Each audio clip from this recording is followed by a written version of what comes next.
Hello, I'm Tom Cheshire, in for The Daily, and today we're talking about Ecuador.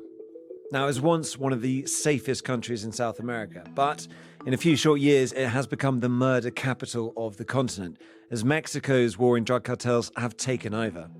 The states tried to clamp down on the gangs, but that only triggered what was pretty much open warfare earlier this year. You might remember a TV station being seized by masked gunmen.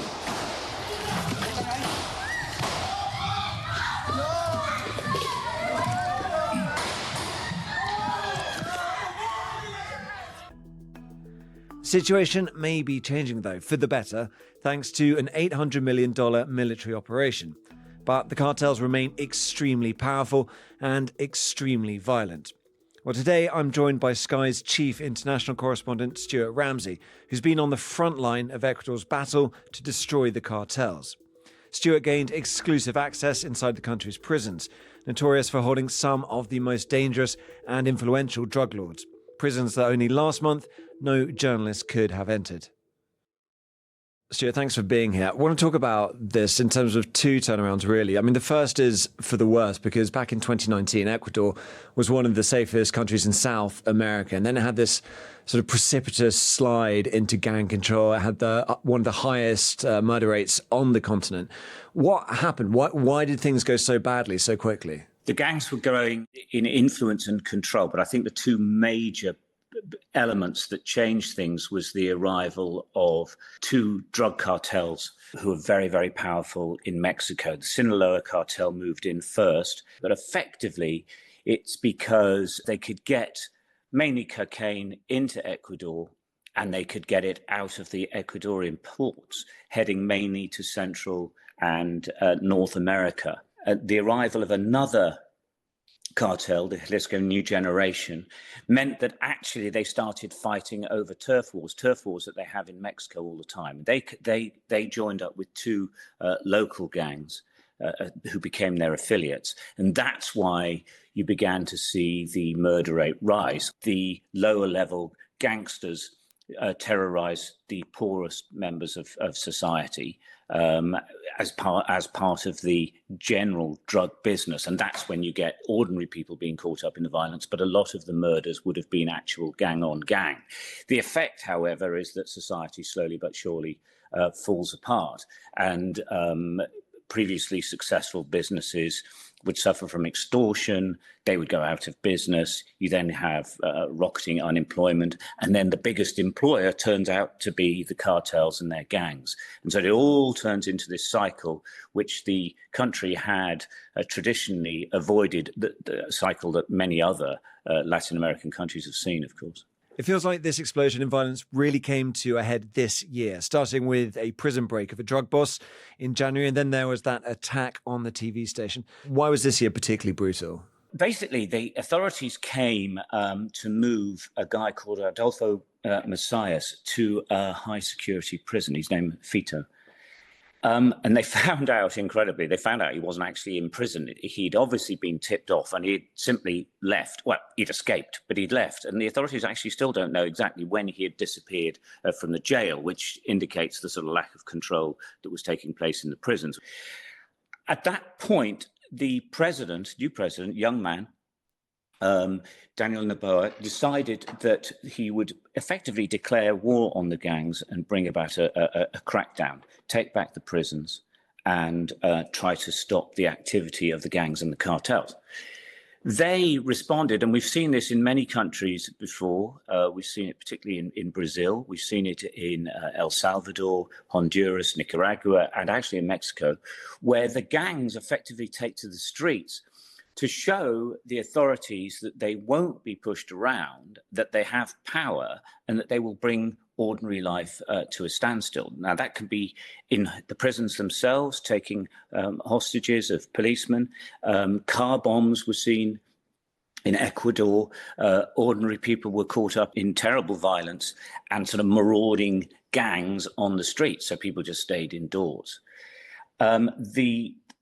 That was followed by a further crackdown by the military, and especially, as you mentioned, this TV network which was taken down, became, I suppose, the very public example of the gangs trying to show their strength by going in to the TV station, waving guns around, threatening to kill the presenters and staff in the station if they called the police. Well, they did call the police. They did catch them, though interestingly, a few days afterwards, a prosecutor who was investigating the crime was murdered as well. However, the military and the police and the Navy have been empowered to really fight back. They recategorized, or rather the president recategorized gang activity as actually terrorism, which allows the security forces to, as one policeman said to me, we can now shoot them before they shoot at us, which was the normal terms of engagement. So now they can be really aggressive, and they're going through the barrios, literally picking up anyone they suspect might be a gang member and locking them up. And I have to say, this is going to be an issue for Ecuador, because an awful lot of people in prison already never actually are charged and never actually are sentenced. They're just held. And that's certainly the case from many of the people we saw. They've just actually been rounded up and stuck in prison. But they also had to take back control of these prisons, which they did. We've seen it many times before, where the gangs effectively are saying, we don't care about your democracy. We don't care about what you're thinking. Our business is preeminently important, and we will continue to do this.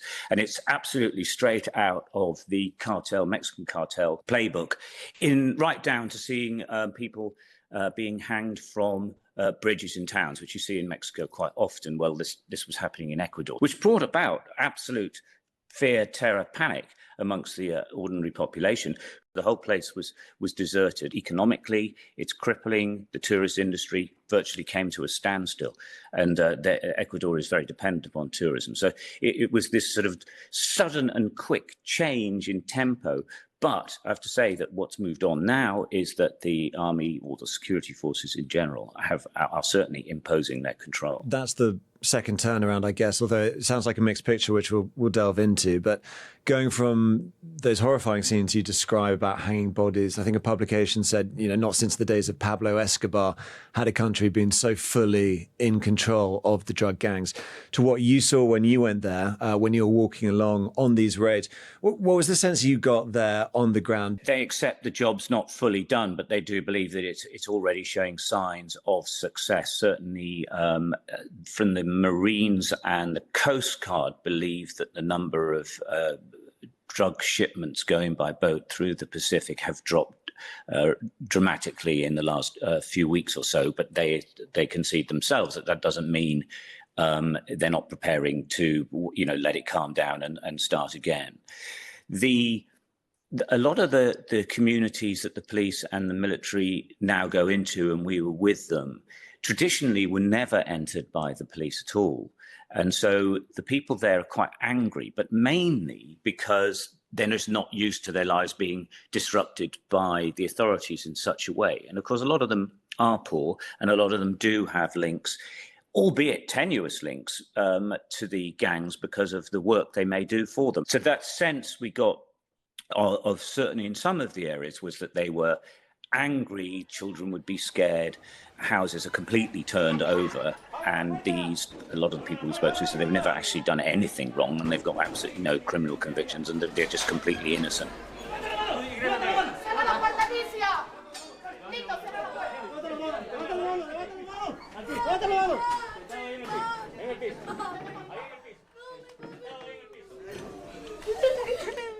Senior commanding police officer I was with was pointing out that it's because people aren't used to the police coming in, that's why they react like this. But I felt in Ecuador that in many of these communities, actually, they were okay. It was almost like it's unpleasant when raids take place, but actually it is more normal.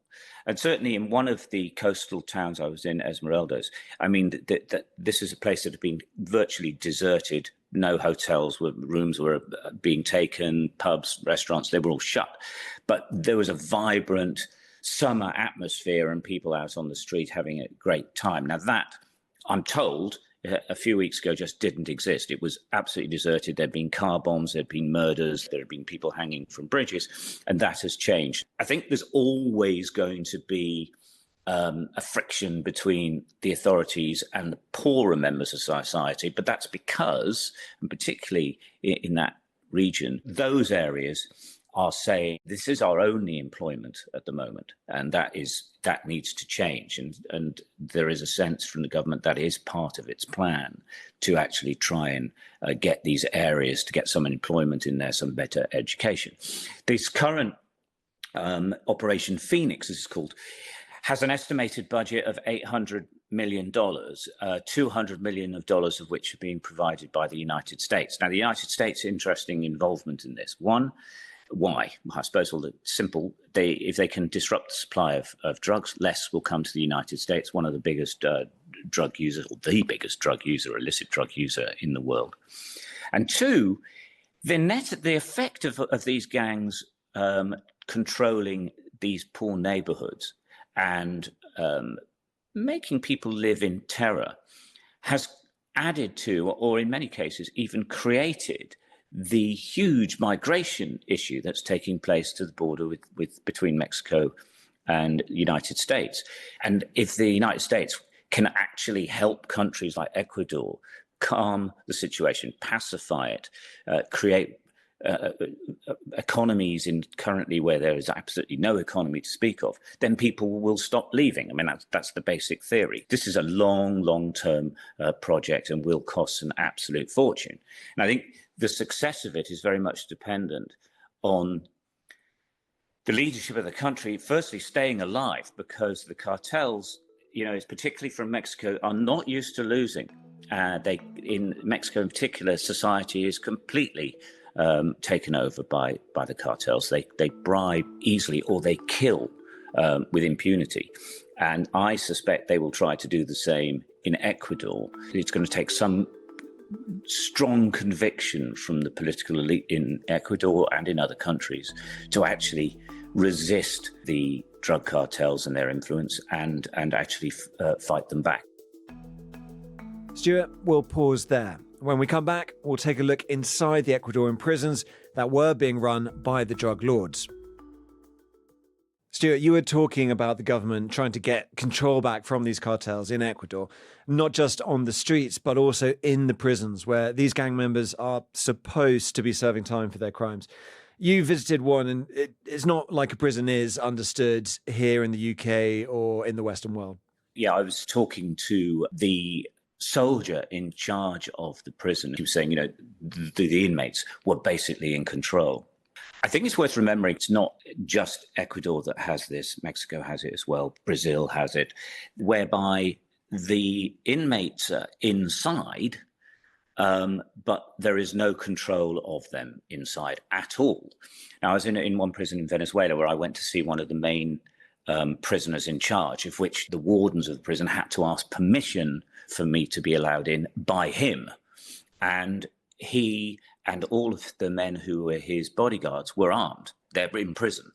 Now, that's exactly the same as the situation that was in Ecuador. And what they know in Esmeraldas is that the local gang actually used the prison as their headquarters. So their entire operation was run from the prison. It was actually safer inside the prison than outside to run their business, because there was no chance of the police coming and disturbing them, or the military or the navy.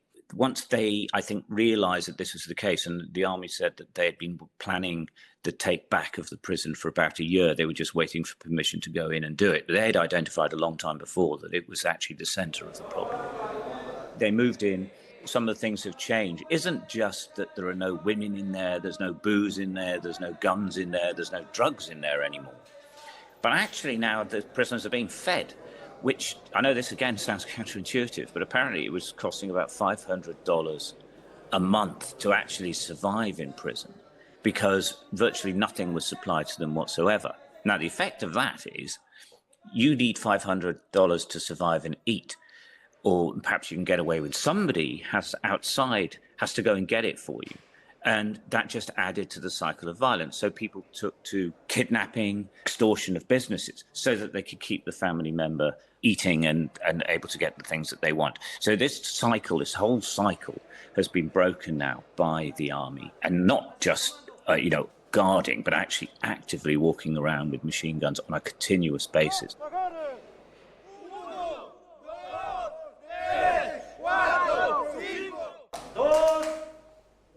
It's draconian stuff, no doubt about it. One does have to wonder, I mean, how long can you keep that up for?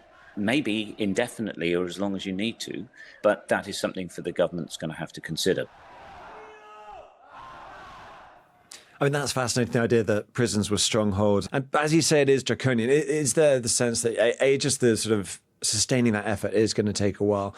You mentioned these neighborhoods, and perhaps they were sort of happier than other places, but if you still have people who feel like they're getting raided the whole time, and is there a danger perhaps of overstep as well? You know, we've seen it in other countries. You think of the Philippines, where what started as, an anti-gang, anti-drugs campaign, there at least became a campaign of extrajudicial killing, according to human rights activists. I'm not saying we're there yet in Ecuador in any sense, but is there a sense they can't go too far? I think there's no doubting that. And I think there will also be some real human rights issues that do come out, or civil liberties issues that come up. Are people getting due process? Are they being charged? Are they going to prison? Well, of the people that we saw arrested, they weren't treated particularly well, but not awfully badly. There was one lady her house was taken down and a large amount of money was found there, but she was allowed to make phone calls and she was allowed to ring who she said owned the money and to lawyers. So they appear at least to be going through a correct system. I think they will attempt to keep it all legal, but as you say, there is always a propensity, there's always a potential for bad apples within the security services to carry out their own tough justice. You've spoken to politicians, especially the governor there. Did you get that sense from him? It's obviously some of the messaging has to be we're stamping down hard. When it comes to that idea of sustainability, of really eradicating the problem of kicking the cartels out of Ecuador completely. Do they see that as a viable goal? Do they think it's going well? I think they hope that's the case. Javier Beaumont, he's the governor of Esmeraldas. He was actually living in the United States. He'd retired. He'd been chief of police. He got a phone call from the president and who said, I need you to come back and sort this out. So he's a political appointee. And certainly in Esmeraldas, the way he was treated by people as an absolute hero, a rock star, really, because he has, in the minds of the local people we saw, completely changed the way the city was. We relatively randomly met him. Not a last minute thing, but it wasn't something that could have been staged. And the people that we saw were coming up to him genuinely wanting to have selfies. And that continued when we had stopped filming him. So it wasn't like it was a setup we could watch from a distance. His view is that this plan Phoenix, is working, but will take more time. Do you see this battle as fight against the gangs lasting many years, or can it be done quickly? Can you win quickly? Can you win? Yes, we win now. We win now. And we continue win the war. Because it's necessary recover the pace here and recover the pace in Ecuador, because we need to recover the confidence, we need to recover the economy, we need to have a lot of good things for the people. We have the compromise to continue working every day, every night, and all days. That's an amazing turnaround. You've mentioned this really well, how it matters globally in terms of, as a result of the violence, you have people fleeing Ecuador, showing up at the US border. That's the salient issue right now. Europe is a huge supplier of drugs. Part of the problem is fueled by Europe, and how it connects globally, that people felt that the rest of the world was pulling its weight. One thing that many people sort of, when I questioned about it, pointed out to me that Britain, for example, I think is the second biggest per capita user of cocaine in the world after the United States. Europe is very high as well. The point that was being made was, we have all this trouble and we have terrible poverty and gang fighting and economies that are failing and huge numbers of brothers and sisters and aunties and uncles and grandparents leaving to go to another country to just get away from the violence. And it's only caused because of the demand for illicit drugs in the United States, Europe, and Britain. and that there are consequences. There's a direct link between the terrible scenes we've seen in these various towns in Ecuador and across Latin America, and the terrible scenes we've seen at the border between Mexico and the United States. Ecuador is not a particularly big using country of drugs. The demand is all outside it, and the demand is what keeps this business going and growing, and why the cartels who provide it are so determined to keep it going. And quite often the only way they can keep it going is through extreme violence. Where do you think this goes? Do you think they have a chance of success of maintaining that sort of control, or is it going to be back to violence before long? I think it is possible if like-minded countries, Ecuador, El Salvador, in some shape or form, become an arrowhead that actually helps other countries to fight back. However, I know the Sinaloa cartel really quite well. They are in a different league to small gangs. You know, they control governments. It's going to be a really tough fight. They're just not used to losing. Stuart, thanks so much for joining us. And that's it for The Daily. I'm Tom Cheshire. See you next time.